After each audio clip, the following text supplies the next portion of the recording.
Zagales, zagalas, señores del jurado, yo soy Roberto y os quiero dar la bienvenida a este pequeño canal donde, como sabéis, solemos hablar de cine.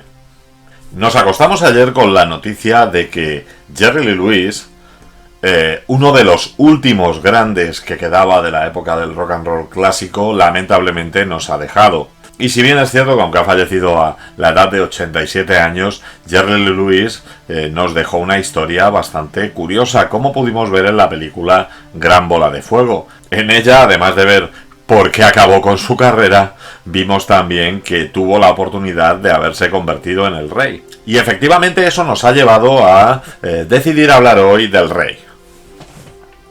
No, de ese rey no. No, tampoco del rey. ¿Del rey? Del rey. Y es que en esta época de Halloween, si hay alguien que ha sabido darnos miedo con sus historias, no ha sido otro que Stephen King.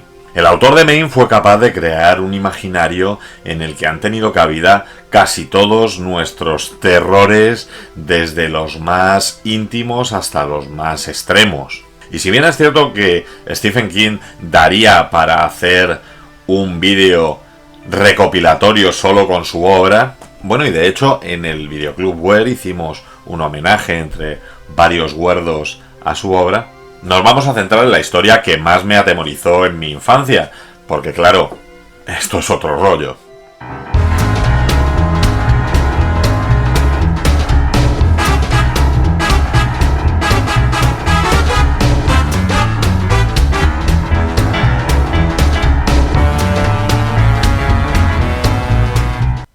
Efectivamente, chicos, de todas las historias de Stephen King que he tenido oportunidad de leerme o ver en el cine, y quizá por la tierna edad en la que tuve acceso a ese contenido, la que siempre me ha asustado más ha sido El misterio de Salem Slot. El misterio de Salem Slot es un libro de Stephen King escrito en 1975, en el cual, durante un curso de escritura creativa, Stephen King estaba trabajando sobre la novela de Bram Stoker, Drácula. Y esto le hizo reflexionar y comentar con su mujer el hecho de qué ocurriría si llegasen los vampiros a los Estados Unidos de la época.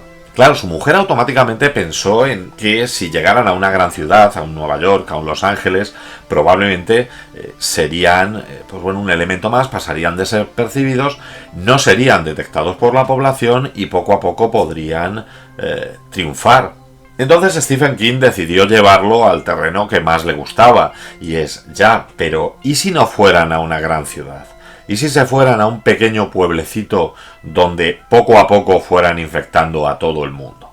Y de ahí apareció la idea de El misterio de Salem Slot. El misterio de Salem Slot en un inicio tenía un nombre alternativo que era Second Coming, la segunda venida, y trabajaron también con el borrador de Jerusalem Slot. Aunque este segundo nombre no le gustaba a la editora por el hecho de que le daba la sensación de que tenía unas referencias bíblicas demasiado evidentes y que eso podría quitar lectores.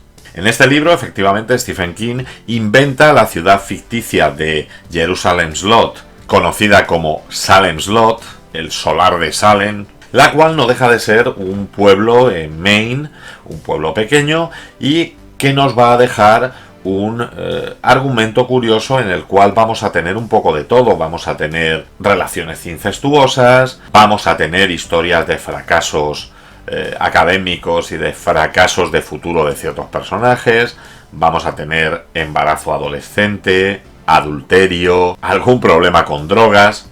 Bueno, sí, lo olvidaba, también salen vampiros. Así, el hilo conductor del libro va a ser Ben Mears. Ben Mears será, como suele ser habitual en el caso de los protagonistas que utiliza Stephen King, un escritor, el cual está regresando al pueblo donde vivió parte de su infancia, junto con su tía, y donde se le quedó grabado un trauma que sucedió en la casa Marsden. Esta casa Marsden, que podría entrar perfectamente por derecho propio en esa categoría de casas embrujadas que ya hemos utilizado en este canal en alguna otra ocasión, tiene una historia detrás. Y esta historia es la de Hubie Marsden. Hubie Marsden es una especie de pseudomafioso de los años 60, que organizaba orgías, que organizaba pues ciertos ritos extraños, y al que se acusó de que hacía desaparecer niños hasta su fallecimiento, donde asesinó a su mujer, asesinó a un niño al que había secuestrado y se colgó en el dormitorio. Ben Mears, que era un niño, quería entrar en un clan, en el clan de los piratas sanguinarios, otra de las costumbres recurrentes de Stephen King, esta de crear grupos infantiles. Y así fue retado por los miembros del grupo en que para poder ser parte de él debería entrar en la casa Marsden. Esta manera de entrar en la casa hace que realmente en la mente de este niño se junte un poco la realidad y la ficción, y él pues permanezca en la casa toda una noche encerrado, muerto de miedo, jurando que ha oído risas, ruidos y cosas extrañas dentro de la casa, hasta que a la mañana siguiente pues es rescatado por su tía. Tras este incidente él abandonó el pueblo, pero nunca ha podido olvidar lo que ocurrió en esa casa, y esta obsesión por la casa es la que le ha hecho volver a Salem's Lot. Años después se ha convertido en un escritor de moderado éxito, estuvo casado pero perdió a su mujer en un accidente y ha decidido que debe escribir de un modo catárquico sobre esta casa que le atemorizó en la infancia.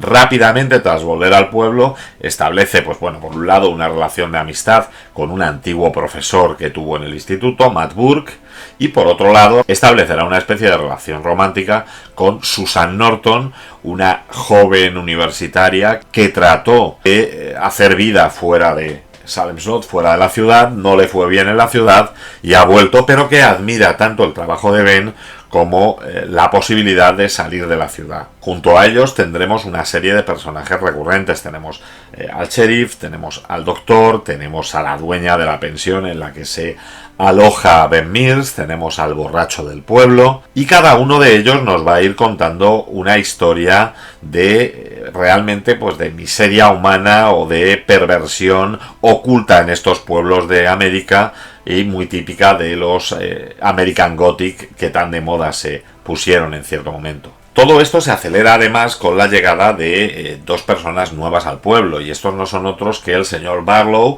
y el señor Stryker, los cuales han comprado una pequeña lavandería, la cual van a reconvertir en una tienda de antigüedades, y han comprado la casa Marsden, en la cual esperan residir. Stryker se va a configurar como un anciano culto, elegante, que viene de Europa, que tiene grandes conocimientos sobre historia, y será el que realmente esté dando la cara y haya sido conocido por todo el pueblo. Pero ¿qué ocurre con el señor Barlow? Bueno, pues aparentemente el señor Barlow se encuentra de viaje por Europa y se incorporará más tarde a la comunidad. El disparador de la acción será la desaparición de los hermanos Glick. Los hermanos Glick están volviendo a casa desde la casa de un compañero, McPetrie, y pues bueno, desaparecerán. Uno aparecerá pues aparentemente herido y asustado en su casa, y el otro niño, Danny, no aparecerá. Y a partir de ahí veremos cómo la acción cambia. Por una parte tendremos todos los temores y sospechas de una sociedad local tan cerrada, sospechando en primer lugar de nuestro amigo Ben, que al ser un forastero será considerado como uno de los posibles causantes de los problemas. También sospecharán de Stryker y Barlow, y comenzarán pues bueno, batidas de rescate, búsqueda de los niños, pero poco a poco esto se va extendiendo, van siendo más afectados, van desapareciendo, y no es sino Matt Burke el que comienza a notar una cierta pauta en estas muertes por anemia, que le lleva a pensar que podrían estar hablando de vampiros. Tras burlas variadas de los demás personajes, pues conseguirá convencer tanto a Ben como al doctor de que realmente puede tratarse de un caso de vampiros y que todo está centrado en la casa Marsden. Así los diferentes personajes, Matt Petrie, Ben Mears, el padre Callahan, el cura del pueblo, el doctor, se irán uniendo para intentar acabar con este mal que no hace sino extenderse, y viéndose reducido el pueblo pues al final prácticamente a cenizas. Curiosamente, la historia del libro empieza al final, y lo primero que vamos a ver, una pareja que no se llega a saber si son padre e hijo o únicamente viajan juntos, que están en un lugar muy remoto y que parecen estar huyendo de algo. Y es que eso será lo que ha quedado de todo el pueblo de Salem Slot. Un Ben Mears y Mark Petrie huyendo de los vampiros. El libro fue un éxito inmediato y es que hay que tener en cuenta, entre otras cosas, que los temas que tocaba Stephen King en este libro eran temas de rabiosa actualidad. Un gran foco, por ejemplo, de los problemas locales de Salem Slot están basados en la corrupción. Estamos en la plena época post-Nixon y existe una paranoia muy grande en los Estados Unidos sobre los casos de corrupción. Así se podría decir que la base de este libro es una situación de paranoia. De hecho, Stephen King, que empezó este libro pensando y muy inspirado por el Drácula de Bram Stoker, ha declarado en muchas ocasiones que quizás esta sería la mezcla entre Drácula y Amo de Títeres de Robert E. Heinlein, y que al final esa mezcla entre Drácula y la invasión de los ladrones de cuerpos es lo que hacía llevar a el libro de Salem Slot a lo que llegó a ser. La crítica fue muy favorable al libro de Stephen King, el cual dijeron que había captado toda la esencia de lo que ocurría en la sociedad americana de la época, y asimismo fue un gran éxito de público. Esto hizo que inevitablemente existiera interés por hacer una adaptación. Y esta llegó en el año 1979, cuando Toby Hooper fue elegido para realizar la adaptación a la televisión de El misterio de Salem Slot como una miniserie de 2 episodios. La Warner Bros. Había comprado los derechos de la novela de Stephen King y, dada su densidad y tamaño, habían decidido que no podía ser adaptada únicamente a una película para su estreno en salas, sino que el formato más adecuado para poder condensar todo lo que aparecía en ese libro era el formato de miniserie, constituyéndose esta como 2 capítulos de 2 horas de duración, pudiendo así de esta manera adaptar la mayor parte de las tramas que suceden en el libro. Así, en un primer momento se pidió un tratamiento del guión a Larry Cohen. Larry Cohen era ya un guionista reconocido, incluso había estrenado ya su película Está vivo, pero realmente él trató de hacer una adaptación basada un poco en su propia idiosincrasia, eliminando gran parte de lo que era el tratamiento del pueblo y centrándose quizá más en lo que era la propia idea del vampiro y la propia idea del terror, con lo cual la Warner no quedó muy satisfecha de su trabajo y guardó este proyecto en un cajón. Al estar ahora en la parte de Warner dedicada a la televisión, disponían de la posibilidad de trabajar con Paul Monash. Paul Monash era un guionista bastante reconocido desde los años 50 y además había tenido un gran éxito adaptando Carrie al cine, con lo cual la elección pareció la más adecuada. Una vez elegido el guionista, se comenzó a trabajar en el desarrollo de la serie, para lo cual no se trabajó de una manera muy distinta a cualquier otra serie de la época. De hecho, se trabajó en sets, se buscó un pueblo que pudiera tener una casa del aspecto de la que nos era enseñada como la casa Marsden en el libro, pero realmente no encontraban una localización adecuada, por lo cual acabaron construyendo una casa de características similares entre Festdale y el River Valley, el cual parecía un pueblo adecuado, y pues bueno, en la colina cercana al pueblo construyeron directamente la casa Marsden. La selección de Tobe Hooper fue una elección evidente. Tobe Hooper acababa de arrasar en taquilla con La Matanza de Texas y les pareció que era una opción muy válida para dar vida a los personajes de Stephen King.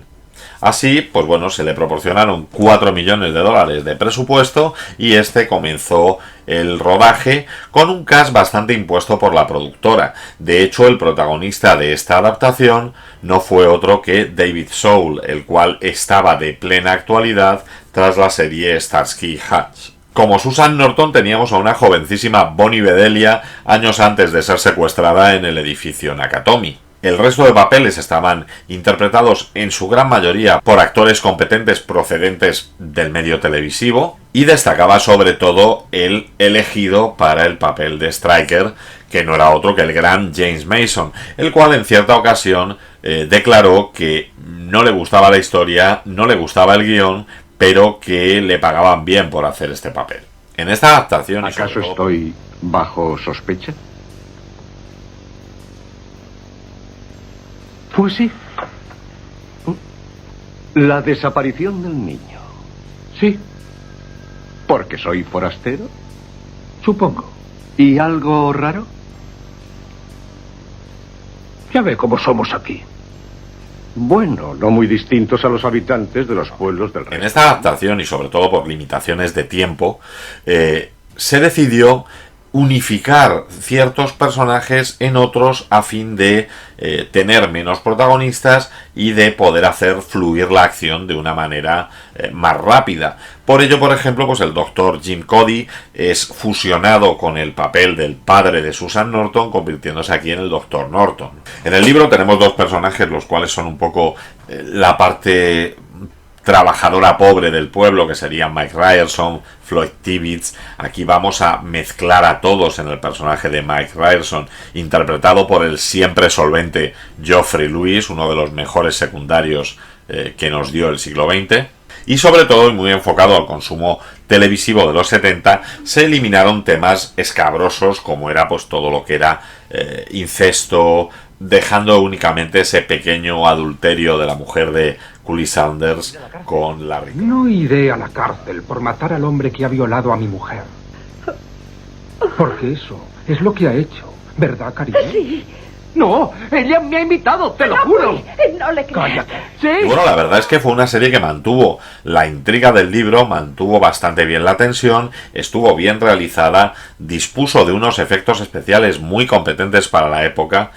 Antes he dicho que había elegido esta película porque era la historia de Stephen King que más miedo me había dado, y es que en el año 1982 fue estrenado El misterio de Salem Slot en España. La serie fue emitida en 2 lunes consecutivos por la primera de Televisión Española. En esa época realmente solo había 2 cadenas y la mayoría de los niños vimos empezar El misterio de Salem Slot. Y es que el primer corte para publicidad del misterio de Salem Slot sucedía después de la escena que os estoy mostrando, en las cuales Danny Glick se asomaba a una ventana para llamar, para ser invitado a entrar por su hermano. Y estoy seguro de que muchos de los que me están escuchando todavía tienen recuerdos de esa escena. Asustó a todo un país, o al menos a toda la infancia de este país.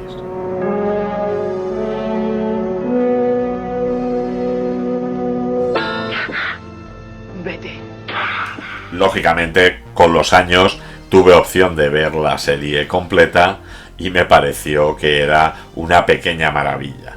En España además existe una pequeña estafa con esta película que podréis estar viendo en la estantería detrás de mí, y es que se llegó a estrenar en cine con corte de escenas como Fantasma 2, aunque realmente no tenía nada que ver con la historia de Coscarelli y solo de cara a llevar a gente al cine a verla.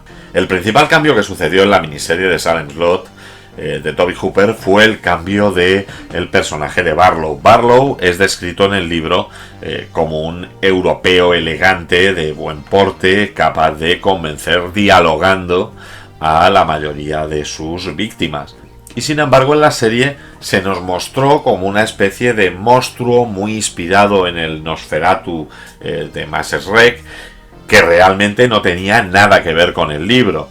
Y esta decisión fue tomada con un objeto de aumentar el terror, dado que cuando se hizo la adaptación se pensó que era muy común el concepto del vampiro como Drácula, de un vampiro elegante que podía atraer a la gente, que podía resultar incluso un interés para las mujeres, y esto no era algo que se quisiera hacer en esta serie. Querían que Barlow se convirtiera en una auténtica representación del terror, y de ahí ese cambio de aspecto. La miniserie fue nominada a diferentes premios y gozó de un cierto prestigio a nivel crítico, por lo cual puso el nivel bastante alto de cara a volver a plantearse otra adaptación de la misma. Esto no fuerza de su nombre me guía por la senda del bien. Doctor, y aunque camine por el valle de las tinieblas de la muerte, nada temeré. Doctor. Esto no impidió, sin embargo, que en el año 1995 se produjese una adaptación radiofónica. A pesar de que en esa época ya no era el medio preferido por nadie y que realmente los seriales radiofónicos perdieron su vigencia prácticamente en los años 50, pues se emitió a través de BBC Radio una versión de la novela adaptada a este medio. La verdad es que lo bueno de la versión radiofónica es que no olvida ningún detalle del libro y de hecho incluso llega a ser un poco, pues bueno, una lectura de la novela dramatizada. Pero una...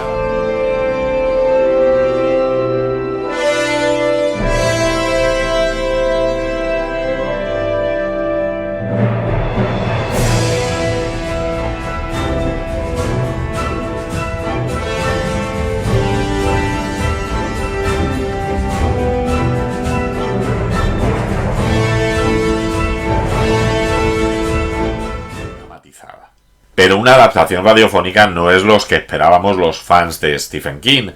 Y así en el 2004 se decidió hacer una nueva adaptación de Misterio de Salem Slot. Y esta adaptación, que sería dirigida por Michael Salomon y con un guión de Peter Filardi, nos mostraría una nueva forma de ver la historia de Salem Slot.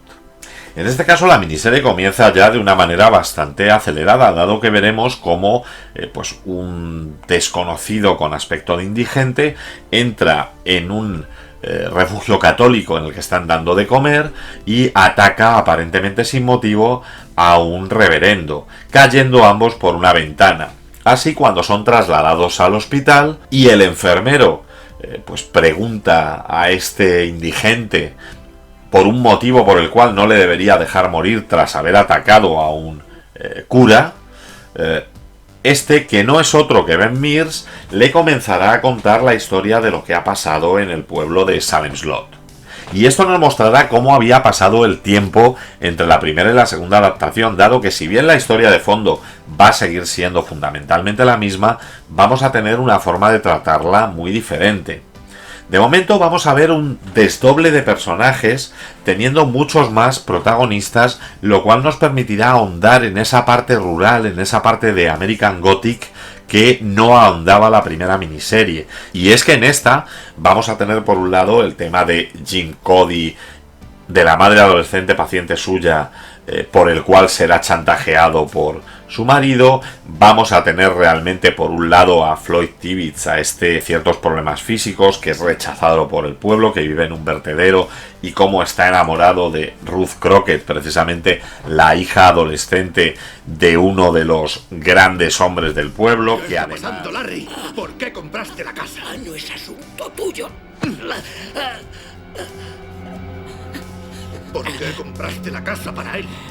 Straker me dijo que no podía comprar esa maldita casa. Que no puede comprar ninguna en ningún pueblo. Tenía que ser invitado. Del pueblo, que además veremos que mantenía pues bueno, una especie de relación de abuso con ella. Vamos a tener la subtrama del enamoramiento de Eva, la dueña de la pensión en la que se aloja Ben, pues con su amor de toda la vida, al cual nunca ha querido aceptar.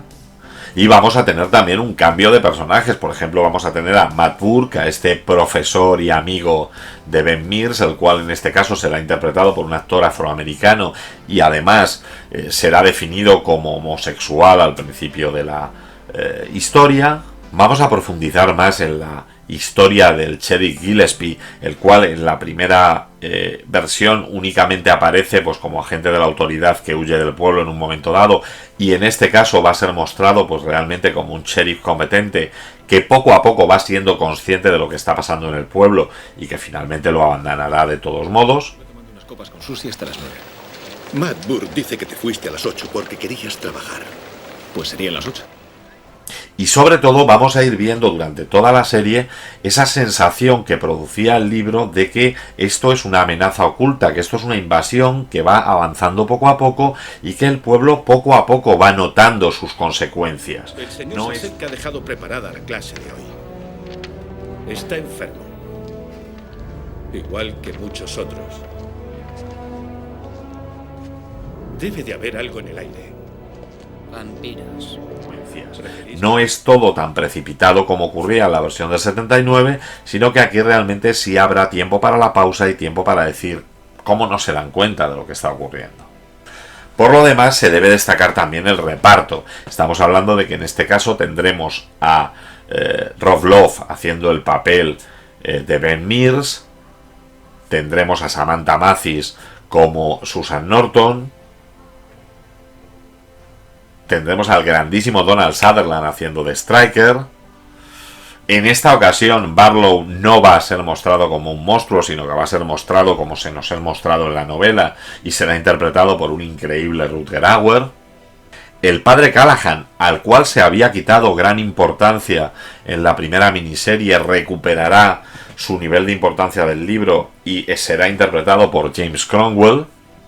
André Brauger va a ser Matt Burke y va a hacer un papel, para mi gusto, verdaderamente bueno. Y sobre todo vamos a tener una visión más completa de lo que Stephen King nos mostró en el libro. Sin embargo, y a pesar de que, como podéis ver, a mí la versión del 2004 me gustó mucho, incluso creo que supera a la versión del 79 en muchos aspectos, la crítica no lo vio del mismo modo. Y si la serie del 79 fue considerada como una gran serie que tuvo un gran prestigio, esta serie pasó sin pena ni gloria, incluso con críticas bastante negativas. A nivel de opiniones de los aficionados, la verdad es que la cosa está más o menos igual. Si nos vamos, por ejemplo, a una página como IMDb, veremos que la versión antigua, la versión de el 79, está puntuada con un 6,7, mientras que la opinión acerca de la de 2004 está en un 6,1. Realmente no pasan de ser miniseries bastante correctas, aunque de...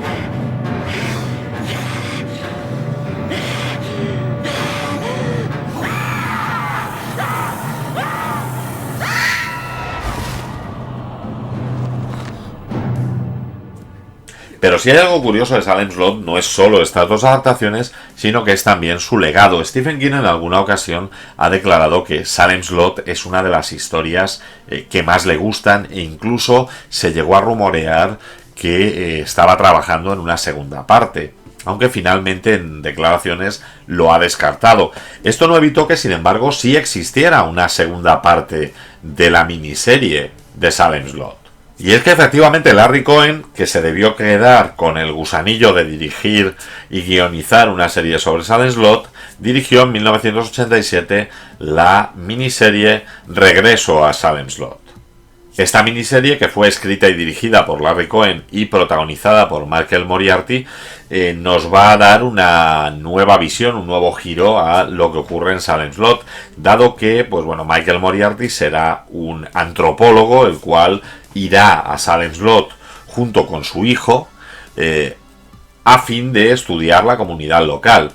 Allí verá que realmente el pueblo está casi vacío y que las únicas personas que se mueven por el pueblo durante el día pues son los operarios imprescindibles para que el pueblo funcione, mientras que por la noche se puebla completamente de una raza de vampiros.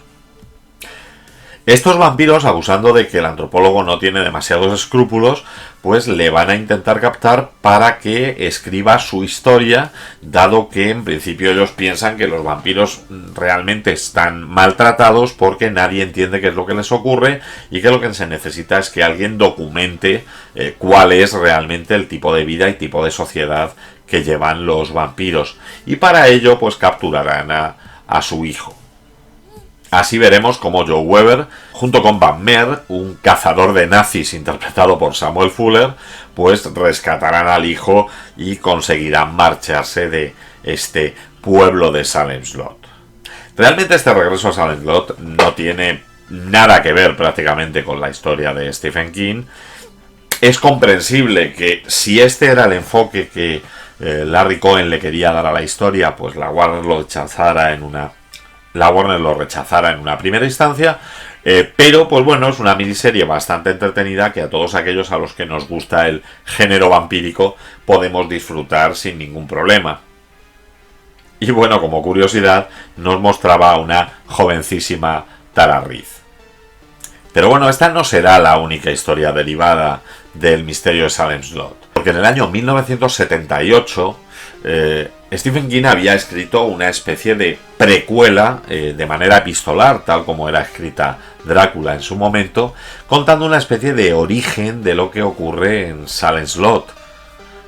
Y esta historia, llamada Jerusalem Slot, fue incluida en el recopilatorio En el umbral de la noche. Así, esta historia se ambientará en un pueblo llamado Preacher's Corner, un pueblo de Maine, en 1850, donde, pues bueno, llegará una familia de un antiguo marinero a la casa local, en la cual pues se encontrarán que hay como una especie de maldición de la familia y que, pues bueno, finalmente todo desembocará en la existencia de un grupo de vampiros.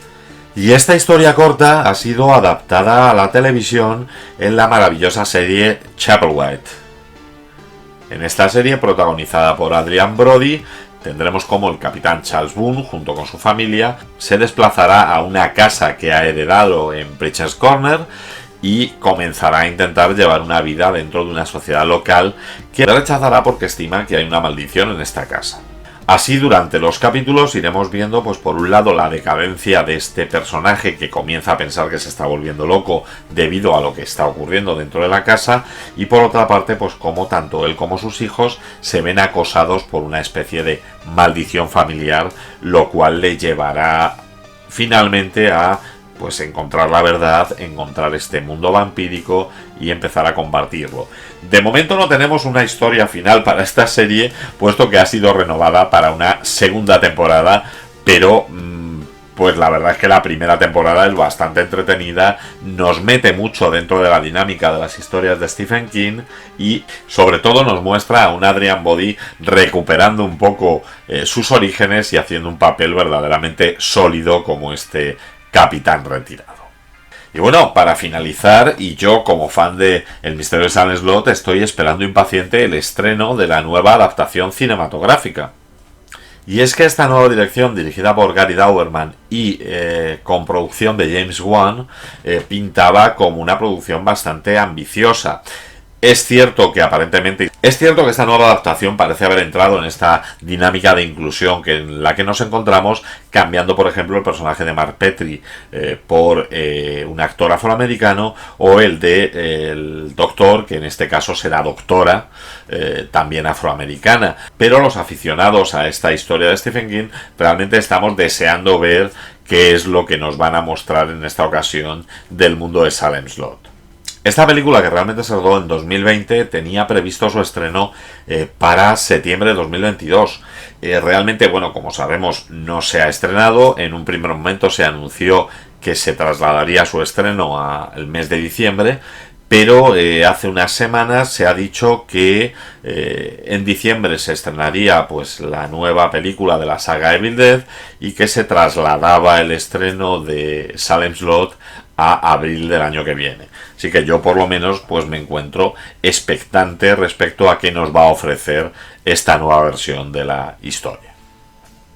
En resumen, nos encontramos ante una historia inquietante, con personajes carismáticos con los cuales es muy sencillo empatizar, y además con un abanico de personajes que permite que cualquier lector, desde un adolescente hasta un adulto, pueda sentir suficiente identificación con alguno de ellos como para imbuirse en la historia y realmente querer saber qué está ocurriendo en este pueblecito.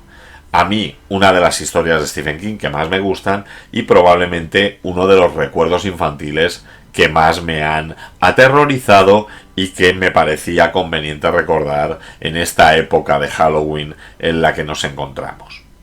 Y bueno, ¿a vosotros qué versión os gusta más? ¿La del 79 o la del 2004? Dejádmelo en la caja de comentarios. Si os ha gustado el vídeo, dadle al like, suscribíos al canal y no olvidéis pasar por la sección Canales que me enrollan, donde encontraréis a otros compañeros que hablan de cine, a veces incluso mejor que yo. Y como siempre digo, parafraseando a Typical, o bueno, mejor que lo digan ellos. La próxima semana hablaremos del gobierno.